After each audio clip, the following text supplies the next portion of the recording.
When I Fall by Scarlet Emerald 32. Chapter 26. How much further? Talisa asked as she walked along beside Carol. It's just up there. They kept walking, and after another minute or two, stepped out into a small clearing in the middle of the forest. Aaron and Michonne were already there, and as Carol and Talisa moved to greet them, Enid and Jesus walked out of the woods from the far side.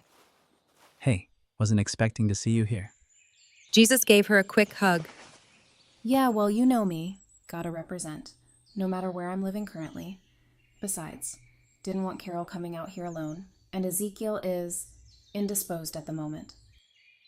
We heard what happened. We're so sorry. Thank you. How about you all, casualties? A few. I guess we should count ourselves lucky. We only lost 4 people, but Hey, your people are your people. Even losing one is too much. Jesus looked up at her with a grateful smile as she turned to Michonne and Aaron. How about you? Anyone from home? She hesitated on the last word. No matter how much she knew that her move to the kingdom was the right choice, she knew she'd never stop thinking of Alexandria that way. A few. Miranda and Kevin and... She trailed off, looking over at Aaron with a sad expression. Talisa realized a second later what she was implying, and her hands flew to her mouth as she gasped. No. Oh, God. Aaron nodded and looked down at the ground as the tears came. Talisa crossed the distance and pulled him into a hug as they both cried. Talisa wasn't sure if it was because Eric had been her oldest friend, or because Eric and Aaron had been the last full, unmarred piece of her life before all the chaos. But Eric's death cut deeper than any had in a while. How? He was shot, and we couldn't get him help in time. Aaron, I'm so sorry. She rested her forehead against his. Is there anything I can do? Do you want me to come back? He smiled slightly at her and shook his head. There's nothing to come back for. He's gone, and I have to find a way to keep going. Besides, I'm not staying anyway. what do you mean you aren't staying? After what happened with the kingdom, Rick thinks we need to try with Oceanside again, get more allies. So that's where I'm going. And I was kind of hoping you might come with me. He looked over at Enid, who raised an eyebrow in surprise. Me? Yeah. I figured they're probably not going to be too thrilled when they see me coming. You, on the other hand, you might have a shot at getting them to listen. Oh. Yeah, okay, I guess. When do we leave? As soon as we're done here, if that's okay with you. Enid looked back at Jesus, who smirked. I'll let Maggie know where you're headed. There's more. Michonne met Talisa's eye, and the gravity of her expression made Talisa's stomach clench uncomfortably. Tara and Daryl drove a truck into the side of the sanctuary yesterday, knocked it wide open. The dead are inside now. On some level, Talisa had known it was coming. She knew Daryl too well by this point to think that Rick could really dissuade him, but the news hit her like a ton of bricks nonetheless. She closed her eyes and took a deep, calming breath. When she opened them again, Michonne was watching her carefully. You okay? No, but I wasn't okay before you told me either, and I kinda had a feeling it was going to go down. I can't help him anymore. Either he survived or he didn't. I'll face whatever outcome when it comes. Neither option is going to be easy. You'll get through it. You can get through anything. You're the strongest person I know. Talisa shot her an appreciative smile. Thanks, kid. We're going in tonight for the surrender. Rick went to talk with Jadis, and he's not back yet. He went to talk to Jadis? What the hell does he have to talk with that traitorous garbage bitch about? Jesus raised an amused eyebrow. Traitorous garbage bitch? It's accurate. Oh, I'm not arguing that. It's just colorful. He wants to see if she's ready to renegotiate. She chose what she thought was the winning side for the sake of her people. As much as I'd love to hate her for it, I get it. Now that we're the winning side, Rick thinks she might be more inclined to cooperate. We're remaking the world, right? Everybody should get a chance to be part of that. I guess. But you said he's not back yet? No, he's not. But it's been less than 24 hours. I'm making myself wait until at least tomorrow until I worry. But with him gone, Daryl, Rosita, and I plan to represent Alexandria at the surrender tonight. We'd like to have contingencies from your communities as well. Maggie and I will be there. I know she wouldn't miss it for the world. We'll send someone too. But fair warning, it most likely won't be the king. Is he that bad? He hasn't come outside or spoken to anyone in over a week. Carol and I have both tried everything we can think of. He's just... defeated. But we'll talk it over and make sure to send someone for the surrender. What time? Sunset tomorrow. It'll give us the chance to lead some of the dead away with torches and get as many people out safely as we can once the terms are settled. Well, if no one else is going to say it, I will. Talisa looked at the other two people sitting in her small apartment. If the king isn't ready to stand for his kingdom at this surrender, then I think it should be Carol. I agree. Jerry said, and Carol rolled her eyes. I'm no more a leader here than either of you.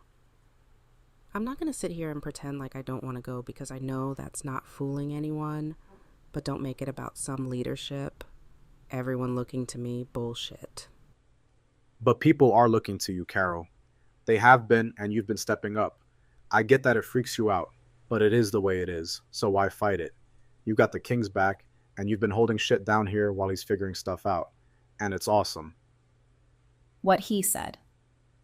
Carol looked from Jerry to Talisa with a half-amused, half-exasperated smile. Fine, I'm going. But who's coming with me?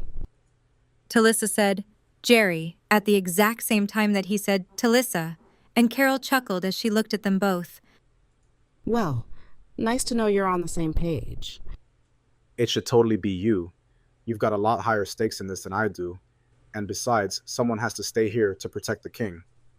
From what? Alcohol poisoning? He's been sitting in the same spot in a depressed, drunken stupor for 3 days. And as far as protection is concerned, I know how to use a rifle, and we have armed guards at the gates here as well. I'd much rather have you out there watching Carol's back, and I think Ezekiel would too. Don't even try and tell me you aren't itching to get to be part of something as monumental as this surrender either. Jerry gave her a somewhat guilty smile and shrugged. Yeah, it is going to be pretty badass, huh? Totally. And as far as the other part, my stakes in this are exactly why I can't be there. She looked at Carol as she continued. I was thinking about it the whole way back this afternoon, and I can't be there. Either scenario is going to crush me. Either he comes out and I have to watch him be drug away like the traitor he is, which I don't even want to imagine, or he doesn't. And I think that might even be worse.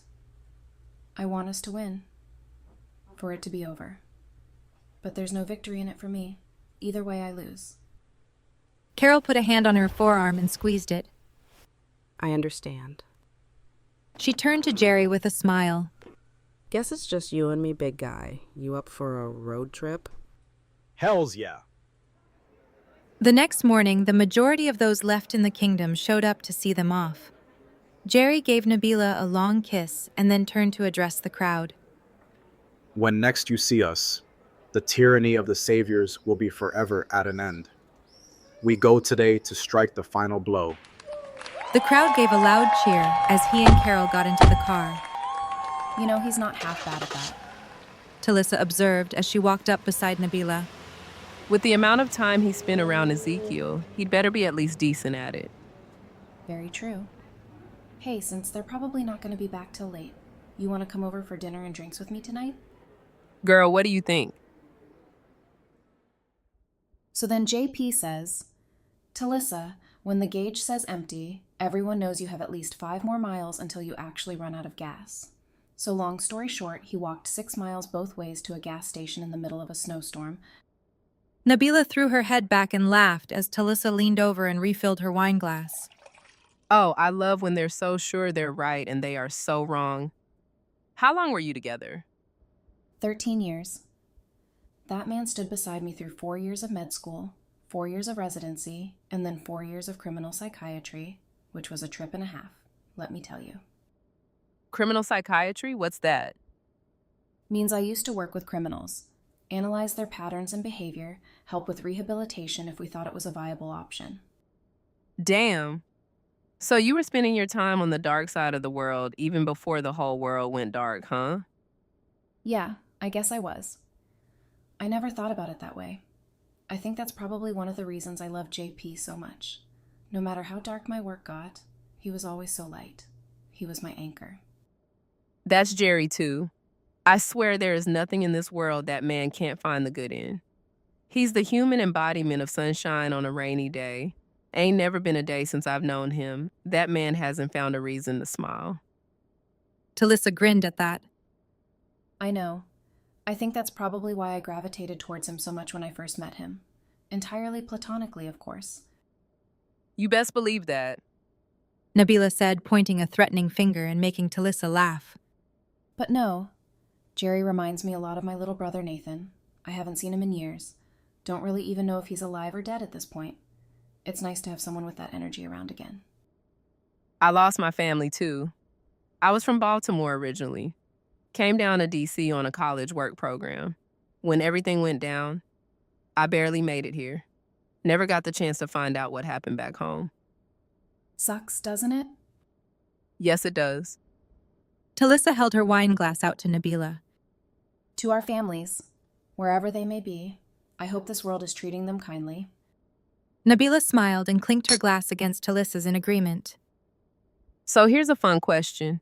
You say you used to analyze bad guys, right? Yeah.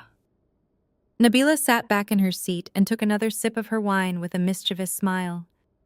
So then, how about you give me your professional opinion of the big bad himself? Let's hear you analyze Negan. Oh, that is an interesting idea. Talisa took a sip of her wine as well as she pondered. The most straightforward diagnosis to go with would be psychopathy. He has a lot of the classic traits: glib disregard for others, lack of empathy or remorse for his actions, deceit and manipulation. All sounds about right to me. But if I had to dig a little deeper, with what I've observed, I think I'd probably diagnose him with narcissistic personality disorder. What now? Narcissistic personality disorder. It has a lot of the same traits as psychopathy, the lack of empathy, the belief that the rules don't apply to you. But the main difference being that with NPD, the person tends to be highly arrogant and manipulative with a grandiose self of importance. You see it a lot in cult leaders, and people like that. They like to manipulate others into believing they're special, like they have a purpose that's higher than the average person. Like they're saviors? Talisa smiled and raised her glass in agreement. Suddenly, they heard the sound of several vehicles approaching the compound. They both looked up in concern and ran over to Talisa's front door. The jig is up, your day of reckoning is at hand, and we are your judge and jury. Open this gate right now, and with any luck, we won't need to kill any of you. Keep it closed. And when we do eventually get in, not one man, woman, or child will be left standing. Please tell me that's not what I think it is. Nabila looked over at Talisa in fear. Yep, it is. They got out. Every day you wake up is another chance to make the right choice, haircut. I love you. Eugene gasped as he jerked awake and looked around wildly. His eyes fell on the clock next to his bed as the time turned from 11:59 to 12. He leaned over and clicked on the camping lantern on his nightstand. The bottle of wine that he'd already drunk over half of sat beside it. He reached over slowly and picked it up, wincing at the sour flavor as he gulped it down. He lay back staring at his ceiling, willing the thoughts to leave his mind. But they remained, as they always did. The smell of her hair, her smile, the way she laughed at all the things that no one else had ever found funny, the way her eyes flashed when she was angry, most especially when she was coming to his defense, the way her hand fit so easily in his, the look on her face when she told him to never come back. He closed his eyes tight against the memory, his breathing becoming uneven as once again he fought against the panic that was rising in his chest. He balled his hands into fists and pressed them to his forehead, wishing he could rip the memories from his mind, if only to give himself a moment's peace. The seconds ticked by, and he suddenly sat up, unable to lay still anymore. He slipped on his shoes and walked out the door.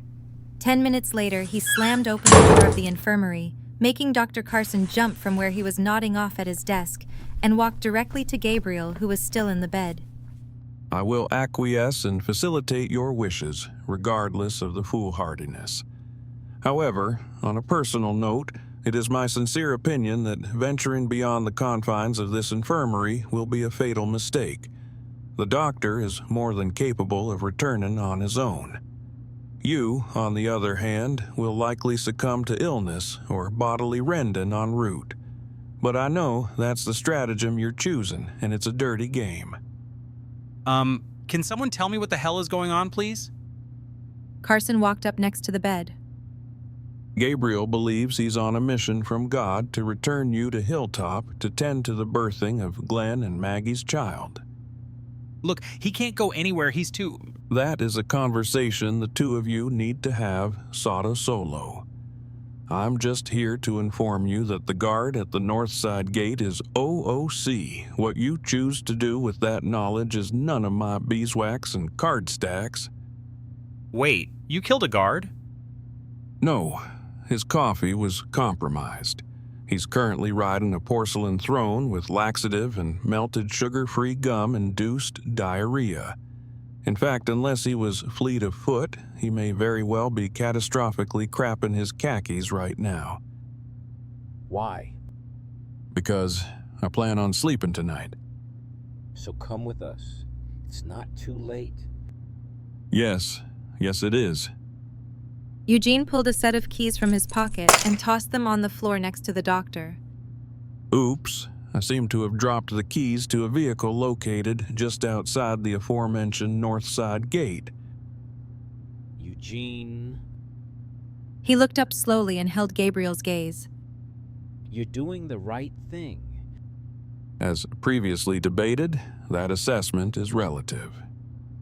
No, it isn't. She would be proud of you. Under no circumstances are you to tell her anything about what has transpired here. But why? She would want to know that you... I think you'll find that assertion to be entirely inaccurate. She made her opinions about me perfectly clear the last time we spoke. I'm not facilitating your getaway on any notion of some ill-conceived bid to regain her affection. As I've already told you, it's too late. Now I suggest you get a move on if you intend on being successful.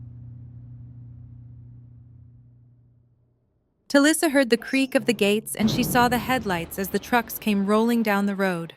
Armed saviors jumped out and began heading for the houses. She looked over at Nabila, who looked back, her eyes filled with fear. Talisa, if they're here, Carol and Jerry. No. Don't go there, okay? You can't fall apart right now. He's okay until we know otherwise, and we have to make sure we're okay too. Nabila nodded as they heard the saviors begin to pound on doors, pulling people out of their houses. Okay, we've only got a minute or two. Nabila, do you trust me? Of course I do. All right. Talisa put her hands on her shoulders. You live here, okay? This is your apartment. When they come, don't fight them. Okay, but where are you going? To get help. Talisa hugged her quickly and then ran out onto her balcony, shutting the door behind her. She used the trellis on the left side to climb from the balcony up onto the roof, and she'd just pulled her legs up and over the edge when she heard the pounding on her door. She lay on her back, listening intently. You here alone, lady? Do you see anyone else? No, I don't. But I can't help but notice there are 2 wine glasses on the table. So either you're extra thirsty tonight or you're lying to me, and lying isn't going to end well. Talisa cursed silently, furious at herself for forgetting such a simple detail. Thankfully, Nabila was quick on her feet. Not that it's any of your business, but I was supposed to have a date tonight. But he stood me up, so I drank his wine and mine. So you wouldn't mind if we had a little look around then? It's a damn one-room apartment. You can see most of it from where you're standing. But help yourself. Talisa heard the sound of her furniture being moved and her things being tossed on the floor. She vaguely wondered how many more of her homes the saviors were going to ransack. Light flooded the balcony as the savior stepped out and looked down into the compound. Talisa pressed herself against the roof, barely daring to breathe. After a few more seconds, he turned and went back inside. Okay, it's just her. Looks like it's your lucky day, honey. You get a date with us instead. Talisa heard the door close, and she lifted herself carefully up so she could see over the edge of the roof. 3 men were marching Nabila across the compound to stand with the other residents of the kingdom near the gate. She scanned the crowd and realized there was one person conspicuously missing.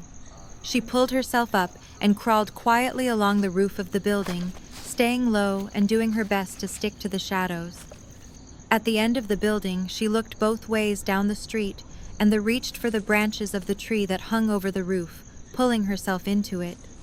She climbed up into the higher branches and across to drop down on the roof of the building next door. It was 2 stories taller than hers, with an access door to the stairwell. She slipped inside and headed down, listening intently to the sounds of soldiers. The door in front of her slammed open, and she quickly pressed herself against the wall behind it. Is he up there, Chris? Nah, just roof access. I'll go check it out and be down in a minute. The savior moved away from her with his flashlight pointed up the stairs. As soon as he'd walked through the door onto the roof, she slipped through the door he'd just come through. She looked both ways and was about to head left when a hand closed over her mouth and she was yanked through a dark doorway. She kicked and struggled frantically until she heard a familiar voice in her ear. It's okay. It's just me. She stopped struggling and Ezekiel immediately let her go, putting a finger to his lips and pointing downwards. They heard the footsteps of the man on the roof coming back down, and Ezekiel grabbed her arm, pulling her into a closet to the left of the door and leaving its door cracked. Nobody's up here. I did a sweep of all the rooms. I don't know where he's hiding, but it ain't here. Talisa looked up at Ezekiel. How did they get out? I don't know. But I think we have a few more pressing concerns at the moment. A megaphone crackled to life outside, and they quickly left the closet and walked to the window. Ezekiel cautiously inched the curtain back so they could see outside. One of the saviors was standing on the bed of a truck with a megaphone in his hand, looking down at the entirety of the kingdom, who were gathered in the compound, shivering in the cold. You know that one? Yes. He was in charge of the pickups here. His name is Gavin. The man she now knew was named Gavin shook his head as he looked around at the people in front of him. He lifted the megaphone to his mouth as he spoke. Well, here we are. I didn't want it to come to this. I'd much rather have been home tonight. But you folks wanted to eat off the menu, and now look at that. You have to eat shit. You got any weapons in here? A few knives and a handgun with half a clip. Nothing that would help us take on that many. Well, we gotta start somewhere. Let's go get them. They ran downstairs to the auditorium, which was now empty. Ezekiel crouched low as he hurried across the stage to his throne and lifted the decorative skirting around the bottom, pulling out a 9mm and 2 hunting knives. He ran back over and handed the gun to her. You should take it. No.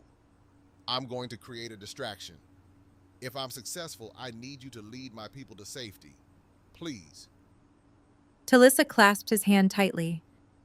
I will guard them with my life, Your Majesty. He smiled, pressing his forehead to hers quickly before running up the aisle. Look for my signal. He called back over his shoulder and then he disappeared. Talisa ran down the outer aisle and hid herself in the shadows of the atrium, where she could once again hear Gavin addressing the people. Now there's one last piece of business. There's one person here who has to answer for all of this. Ezekiel. I need him. We haven't found him yet. I don't expect anyone to give him up, but I will say, to do yourselves a favor and cooperate now. We didn't see any goons with dreadlocks back at what was left of the homestead, so he's got to be here. Talisa peeked carefully over the edge of the window and saw Gavin still standing on the truck bed about 20 feet away. He glared down at the people, who looked back at him in stony silence. There are rules, and he broke them.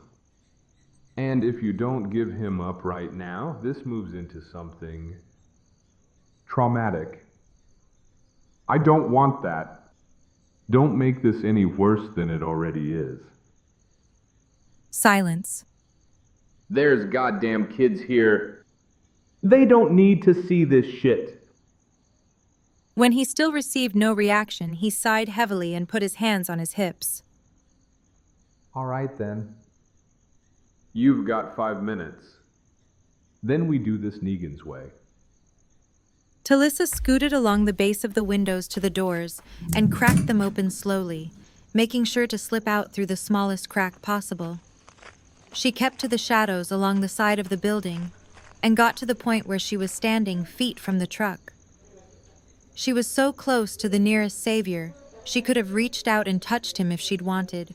She was thinking through how she could possibly take them all out before the 5 minutes was up, when an explosion sent a plume of fire into the air 3 blocks away. All the saviors jumped and looked up at Gavin. What are you looking at me for? Go! They all ran away in the direction of the fire.